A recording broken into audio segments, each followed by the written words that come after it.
നമസ്കാരം. ഓട്ടപ്രദർശനത്തിലേക്ക് ഏവർക്കും സ്വാഗതം.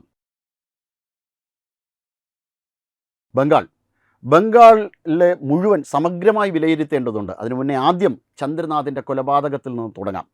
ചന്ദ്രനാഥിൻ്റെ കൊലപാതകം നടന്നു. ചന്ദ്രനാഥ് എന്ന് പറയുമ്പോൾ ഇപ്പോൾ BJP സംബന്ധിച്ചിടത്തോളം, NDA സംബന്ധിച്ചിടത്തോളം അവരുടെ ബുദ്ധി കേന്ദ്രം തന്നെയായിരുന്നു ചന്ദ്രനാഥാണ് മമതയ്ക്കെതിരെ നടന്ന നിർണായകമായ സുവേന്ദു അധികാരി നടത്തിയ ഭവാനിപ്പൂരിൽ നടത്തിയ അതിശക്തമായ തെരഞ്ഞെടുപ്പ് പോരാട്ടത്തിലുള്ള എല്ലാ മാനേജ്മെൻറ്റ് കാര്യങ്ങളും നിർവഹിച്ചത് ചന്ദ്രനാഥായിരുന്നു. ചന്ദ്രനാഥിനെ കുറച്ചധികം നാളുകളായിട്ട് ടാർഗറ്റ് ചെയ്തുകൊണ്ടേയിരിക്കുകയായിരുന്നു.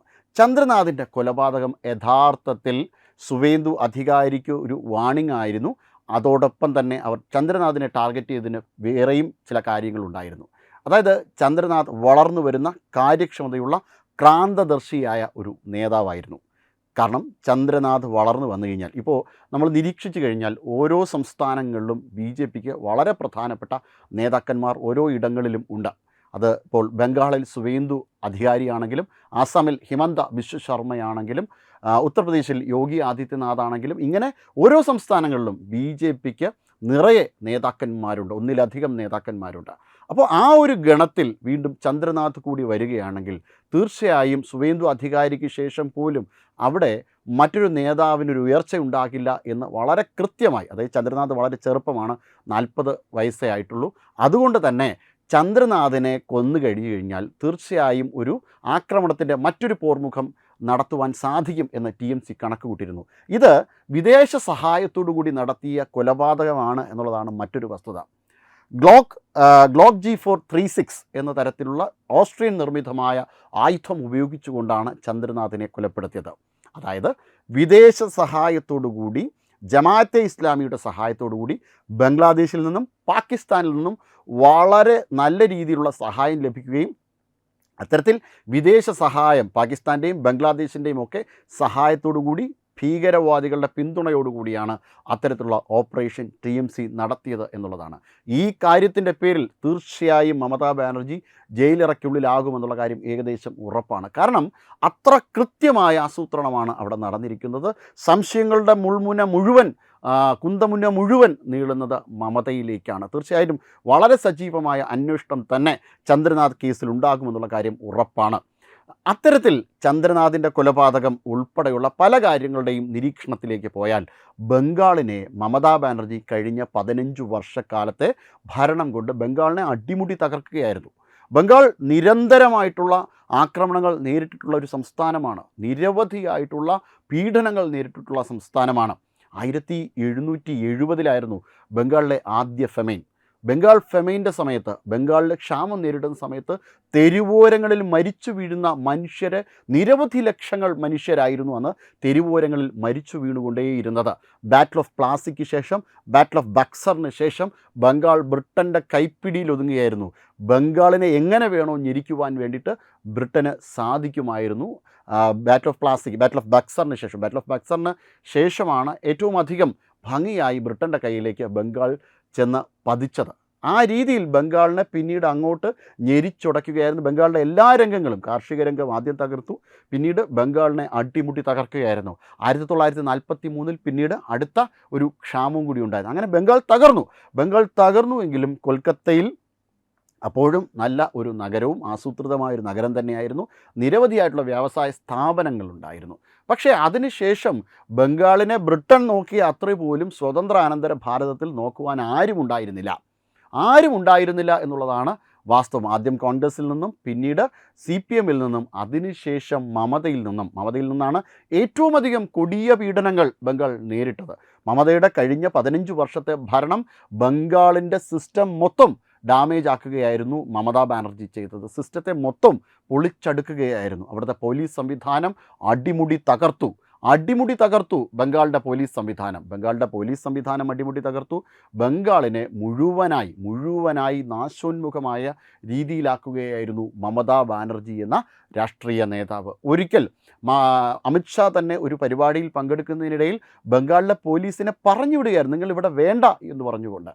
കാരണം അത്രയേറെ കറപ്റ്റഡായി, അത്രയേറെ അഴിമതിയിൽപ്പെടുകയായിരുന്നു ബംഗാളിൻ്റെ പോലീസ് എന്നുള്ളതാണ്. അതോടൊപ്പം തന്നെ അവിടെ സ്ത്രീകൾക്ക് പുറത്തിറങ്ങി നടക്കുവാൻ പറ്റുന്ന ഒരു സാഹചര്യം ഉണ്ടായിരുന്നില്ല. TMCയുടെ ഗുണ്ടകൾ കണ്ടു കഴിഞ്ഞാൽ അവരെ പിടിച്ചുകൊണ്ടു പോവും. ഇപ്പോൾ ശൗചാലയങ്ങളില്ലാത്തൊരു ഘട്ടത്തിൽ, വീട്ടിൽ ബാത്റൂമുകളില്ലാത്ത ഘട്ടത്തിൽ അവർ പുറത്തിറങ്ങി വന്ന് മലമൂത്ര വിസർജനം ചെയ്യുന്നതിനിടയിൽ നിരവധിയായിട്ടുള്ള സ്ത്രീകൾ പീഡിപ്പിക്കപ്പെട്ടിട്ടുണ്ട്. TMCയുടെ ഓഫീസിൽ കൊണ്ട് ചെന്ന് വച്ച് നിരവധി ദിവസങ്ങൾ ആവർത്തിച്ച് കൂട്ടബലാത്സംഗത്തിനിരയായിട്ടുണ്ട്. അത്തരത്തിൽ കൂട്ടബലാത്സംഗത്തിനിരയായ 3ലധികം സ്ത്രീകൾക്കാണ് ഇത്തവണ തിരഞ്ഞെടുപ്പിൽ സീറ്റ് നൽകിയത് BJP. അങ്ങനെ വലിയ ശക്തമായ തരത്തിലുള്ള പ്രതികരണങ്ങളാണ്. അതൊക്കെ കൊണ്ടാണ് ജനങ്ങൾ വളരെ ശക്തമായ പ്രതികരണം നടത്തിയത്. ആദ്യത്തെ ഘട്ടത്തിൽ 91.38%, രണ്ടാമത്തെ ഘട്ടത്തിൽ 92.6% വോട്ടാണ് പശ്ചിമ ബംഗാളിൽ രേഖപ്പെടുത്തിയത് ജനം. അത്രമാത്രം മമതയെ മടുത്തു കഴിഞ്ഞു. മുസ്ലിം പോപ്പുലേറ്റഡ് ഏരിയയിൽ എങ്ങനെയായിരുന്നു ജനം പ്രതികരിച്ചത്? 34%, 40% മുസ്ലിം പോപ്പുലേഷൻ ഉള്ള ഇടങ്ങളിൽ പോലും BJP NDA സ്ഥാനാർത്ഥികളാണ് വിജയിച്ചത്. എന്തുകൊണ്ടാണ് അത് സംഭവിച്ചത്?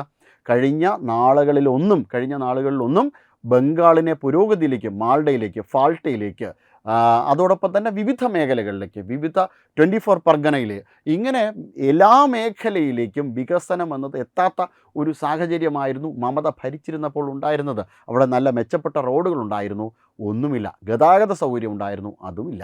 ഇനി അവിടെ ഉണ്ടായിരുന്നത് 2000-1000 രൂപ അവിടുത്തെ സ്ത്രീകൾക്ക് കൊടുക്കും, ചില ഫ്രീബീസ് മാത്രം കൊടുത്തുകൊണ്ട് അവരെങ്ങനെയാണ് കഴിഞ്ഞുകൂടുക? ദാരിദ്ര്യം തന്നെയായിരുന്നു, കൊടിയ ദാരിദ്ര്യവും. അവിടെ പാൻ മസാല കഴിച്ച് ജീവിക്കുന്ന മനുഷ്യരുണ്ടായിരുന്നു.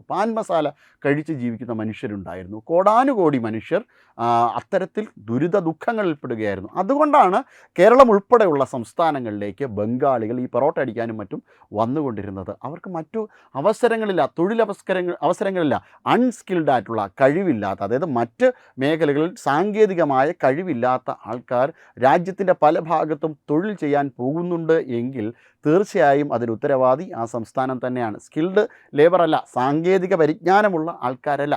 സാങ്കേതിക പരിജ്ഞാനമില്ലാത്ത കൂലിപ്പണിക്കാരായ ആൾക്കാർ രാജ്യത്തിൻ്റെ പല ഭാഗങ്ങളിലേക്ക് പോകുകയും ചേരികളിൽ കഴിഞ്ഞുകൂടുകയും ചെയ്യുന്നുണ്ട് എങ്കിൽ തീർച്ചയായും ആ സംസ്ഥാനത്തിൻ്റെ ഭരണാധികാരിയുടെ പിഴവാണ്, തെറ്റാണ്. അത്തരത്തിൽ ബംഗാളിനെ അടിമുടി തകർക്കുകയായിരുന്നു മമതാ ബാനർജി ചെയ്തുകൊണ്ടിരുന്നത്. നമ്മളൊന്ന് നിരീക്ഷിച്ച് നോക്കിയാൽ നമുക്ക് മനസ്സിലാക്കാവുന്ന കാര്യമേ ഉള്ളൂ. നിരവധിയായിട്ടുള്ള സ്ത്രീകളെ ഇത്തരത്തിൽ പീഡനത്തിനും ബലാത്സംഗത്തിനും അതോടൊപ്പം തന്നെ പുരുഷന്മാരെ കൊലപാതകത്തിന്, കഴിഞ്ഞ തെരഞ്ഞെടുപ്പിന് ശേഷം 29 പേർ കൊല്ലപ്പെടുകയായിരുന്നു. 12 പേരാണ് അവിടെ പീഡനത്തിന് ഇരയാക്കപ്പെട്ടത്.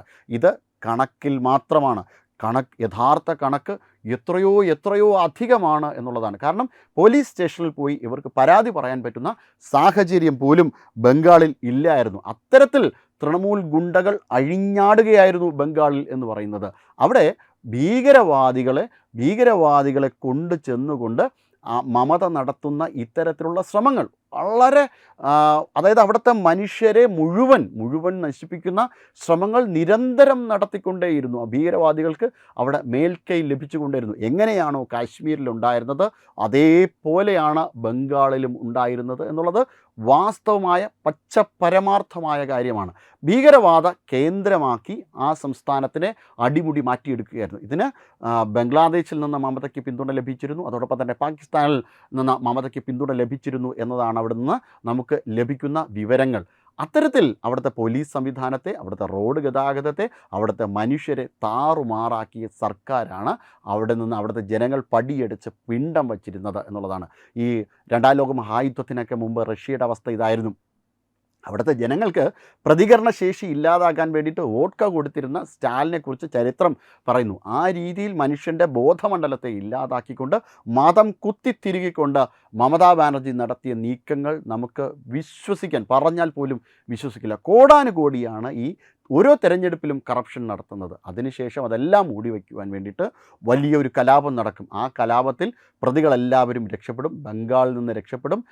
ആരെങ്കിലും പിടിക്കാൻ വന്നാൽ പോലും ആ പ്രതികളെ കിട്ടില്ല. ഇപ്പോൾ ചന്ദ്രനാഥിൻ്റെ കൊലപാതകത്തിന് ശേഷവും ആ പ്രതികൾ രക്ഷപ്പെട്ടു എന്നാണ് മനസ്സിലാക്കാൻ കഴിയുന്നത്. ഇതെല്ലാം വിരൽ ചൂണ്ടുന്നത് ഇതിൻ്റെ അന്താരാഷ്ട്ര ബന്ധങ്ങളിലേക്കാണ്. അത്തരത്തിൽ മമത നടത്തിയ ഈ ക്രൂരതകൾക്ക് ബദലായി അവിടുത്തെ സ്ത്രീകൾക്ക്, ഈ ബലാത്സംഗത്തിന് ഇരയാക്കപ്പെട്ട സ്ത്രീകൾക്ക് അവിടെ BJP സീറ്റ് നൽകുകയുണ്ടായി. ആർ ജി കൗർ ആശുപത്രിയിലെ ഡോക്ടറിൻ്റെ അമ്മയ്ക്ക് ഇത്തവണ BJP സീറ്റ് കൊടുത്തു. ആ അമ്മ വിജയിച്ചു. ആ അമ്മയുടെ വീടിന് മുന്നിൽ തിരഞ്ഞെടുപ്പ് വിജയത്തിന് ശേഷം തൃണമൂൽ ഗുണ്ടകൾ ബോംബ് സ്ഫോടനം നടത്തി. അതോടൊപ്പം തന്നെ പാത്രം കഴുകി ജീവിച്ചിരുന്ന ഒരു സ്ത്രീ ഉണ്ടായിരുന്നു. ആ പാത്രം കഴുകി ജീവിച്ചിരുന്ന സ്ത്രീയെ തൃണമൂൽ ഗുണ്ടകൾ ഈ പീഡനത്തിന് ഇരയാക്കി. അങ്ങനെ നിരവധിയായിട്ടുള്ള സ്ത്രീകളെ പീഡനത്തിന് ഇരയാക്കി. അവരിൽ ചില ആൾക്കാർക്ക് BJP അവിടെ സീറ്റ് നൽകിയിട്ടുണ്ട്. അവരെല്ലാവരും വിജയിച്ച് കയറി. എന്തായാലും ബംഗാൾ അടിമുടി മാറ്റത്തിൻ്റെ പാതയിൽ തന്നെയാണ്. മമതാ ബാനർജി ഇനി രക്ഷപ്പെടുവാനൊന്നും പോകുന്നില്ല. തീർച്ചയായും ഇത് ജനാധിപത്യത്തിൻ്റെ ഉത്സവമാണ്. ജനാധിപത്യത്തിൻ്റെ തിരിച്ചുവരവാണ് ബംഗാളിൽ നടന്നിരിക്കുന്നത്. Web desk Tatwamayi news. വിട്ടുവീഴ്ചയില്ലാത്ത നിലപാടുകളുമായി ദേശീയതയുടെയും സമാജത്തിൻ്റെയും ശാക്തീകരണത്തിനു വേണ്ടി തത്വമയിയുടെ ജൈത്രയാത്ര തുടരുകയാണ്. യൂട്യൂബിൽ മാത്രം തത്വമയിക്ക് 10 ലക്ഷം സബ്സ്ക്രൈബേഴ്സിലേക്ക് എത്താൻ ഏതാനും ചുവടുകൾ മാത്രമാണ് ബാക്കി. മറ്റ് സോഷ്യൽ മീഡിയ പ്ലാറ്റ്ഫോമുകളിലും തത്വമയിയുടെ നിറസാന്നിധ്യം തുടരുകയാണ്. ഈ അവസരത്തിൽ ഞങ്ങൾക്ക് നിങ്ങളോടുള്ള അഭ്യർത്ഥന ഞങ്ങളോടൊപ്പം നിൽക്കുക എന്നുള്ളതാണ്. നിങ്ങൾ ഉപയോഗിക്കുന്ന ഏത് സോഷ്യൽ മീഡിയ പ്ലാറ്റ്ഫോം ആണെങ്കിലും ഞങ്ങളുടെ വരിക്കാരാകുക, ഞങ്ങളെ സബ്സ്ക്രൈബ് ചെയ്യുക, നിങ്ങളുടെ സുഹൃത്തുക്കളിലേക്ക് തത്വമയിയുടെ ഈ സന്ദേശം പ്രചരിപ്പിക്കുക. ഞങ്ങളോടൊപ്പം നിൽക്കൂ, രാഷ്ട്രത്തോടൊപ്പം നിൽക്കൂ, ദേശീയതയ്ക്കൊപ്പം സഞ്ചരിക്കൂ.